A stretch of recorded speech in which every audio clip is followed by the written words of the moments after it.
Magandang gabi mga kabulaklak, mga kabuanas flower shop. Ayan po yung ginawa nating bridal po na sa wedding po natin sa St. Gregory. So ang ginawa po natin ay cascading at ang yun nga po ang gusto niya. Roses po ang ginamit natin, Ecuadorian rose. Ayan po, pahaba with gypsum po.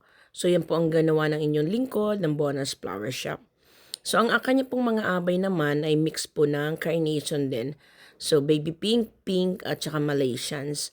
So, mix po yan. Yan po ang kanya with gypsum. Yan po ang kanyang ginawa natin sa kanyang mga abay. So, ganun din po ang kanyang flower girl. Ginawa po natin ng basket. Ang kanyang card bouquet. So, ang atin po namang ginawang aisle, ayan po ang kanyang art. Ginamitan po natin ng white leaves. So, ang aisle po naman niya ay ano lang po siya. Ito po naman ay standing lang po. Meron pong sa baba at naka-stand na bulaklak. So, meron po tayong white tool sa sides. So, yan po yung kanyang choice na minimal pero elegante po ang dating. So, ito po ay ginanap nga po natin. Ginawa ko po ito sa St. Gregory. So, ito po ang ating wedding. Kaya po ako nagpapasalamat sa couple at saka sa nagpagawa sa co-or po nito. At ito pong ayos na ito dinarin po natin sa Precious Garden.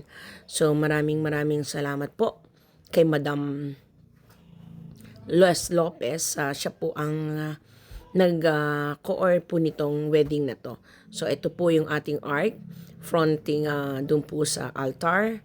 So, ayan po. Yan po yung likod kanina ng mga white leaves. Ginamitan po natin ng baby's breath. So, yun po yung art. Yung likod po yan ng art.